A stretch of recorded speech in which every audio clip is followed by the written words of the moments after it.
Well, on Truth of Consequences this week, Vic Venom, who's not on this show, talked about the WWE product these last few weeks looking like everything is geared towards children.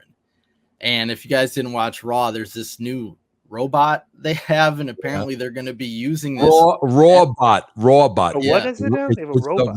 Rawbot. It's the Rawbot. Yes. Yeah, it's like the one that Fox has on the football, just tinier.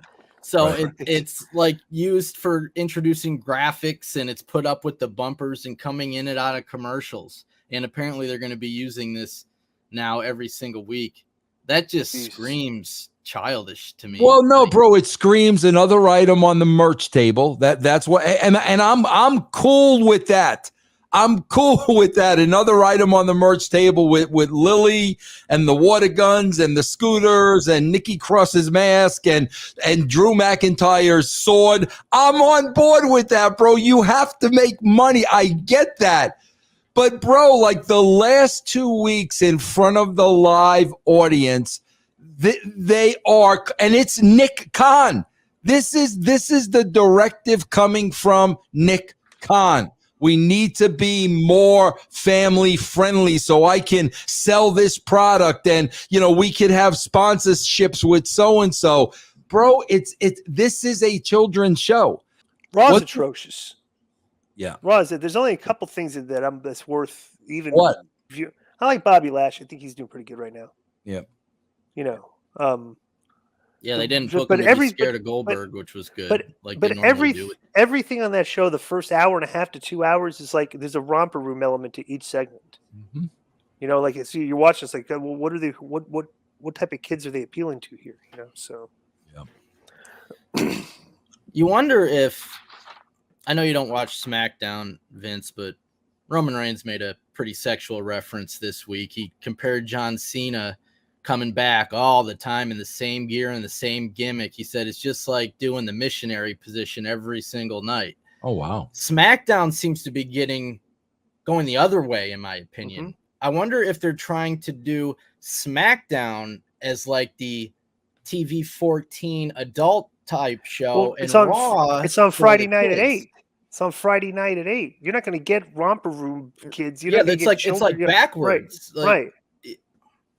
They're thinking, I don't know, but maybe they have metrics that we don't know of, but like on Monday night is just obviously markedly different. But like I just wonder if they think that it's Monday, kids are back to school, they came home, they ate dinner, like this is the routine, and they're trying to keep those kids because maybe they've realized this.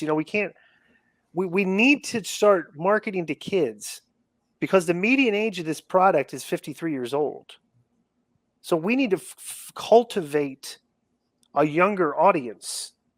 And maybe this is their idea of getting them when they're 7 or 8 and 9 years old, six years. I don't know. I don't even know what age group of kid, because I don't have kids. Yeah. You've like you hear 10, you're Billy Body's kid's 10, and he thinks it's atrocious. Yeah. Right? So I don't know what this show is like, who you're trying to get. When it's so painfully obvious, it's like, well, just do what SmackDown does because your numbers are going to be a little bit higher. Yeah. So I don't know. You kind of want to, well, I do anyway, speculate if Nick Khan is looking at the number that Glenn talks about all the time, which is the median age of viewers, which is like 55 or something. And he's looking at that number and he's saying, in 30 years, we may not have anybody left. Let's create a whole new generation of wrestling fans now. Let's do a kid show, get the kids into wrestling, and we can go adult when they get older. Jeff, here's the problem. This was attempted in 1995. I was there. We went through the same exercise, and the people that came up with the great idea were fired. We've been through this. There's a history. There's a track record for them to look at. How do you mean? Oh, my God, bro. I was writing for the WWE magazine, and all of a sudden now, everything is going to be geared towards kids. Bret Hart is on the cover of the magazine with Bart Simpson. There were going to be a series of children's books where a little girl befriends the Undertaker.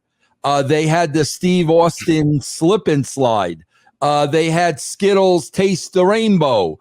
Bro, they made an effort to make this a kiddie show, and people shit on it. They've done this before. It's not a kid show, first of all, because of the time slot.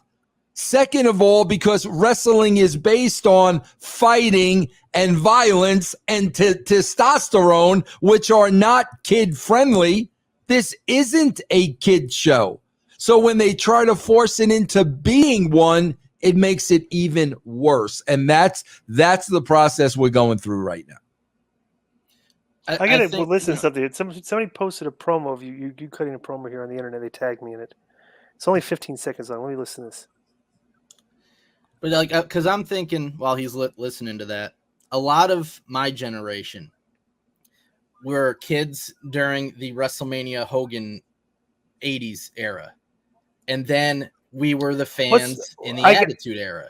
And I'm wondering if he's trying to replicate that in the future. But they're going to, because if you think about the 80s, kids watched it, but adults could enjoy it as well. Yeah. It wasn't childish. Yeah. And I think that's the difference. You can't go like you're going for 5 and 6 year olds. You got to go like you're going for 12 and 13 year olds. And then, adults can get into that too, because it's not, TV Y7 Yeah, but you're not going to be able in the year 2021 though with the climate. Maybe that's true. Maybe with the climate of social media these days, you can't do adult content without getting people complaining, because like if you try to bring back the Godfather and the Hose, that ain't going to work. Obviously, well, they pulled Lashley's women as soon as they went back in front of the crowd, and this is in line with all this kid stuff. The girls are gone that first night in front of the crowd. That's when they got rid of them too. Right.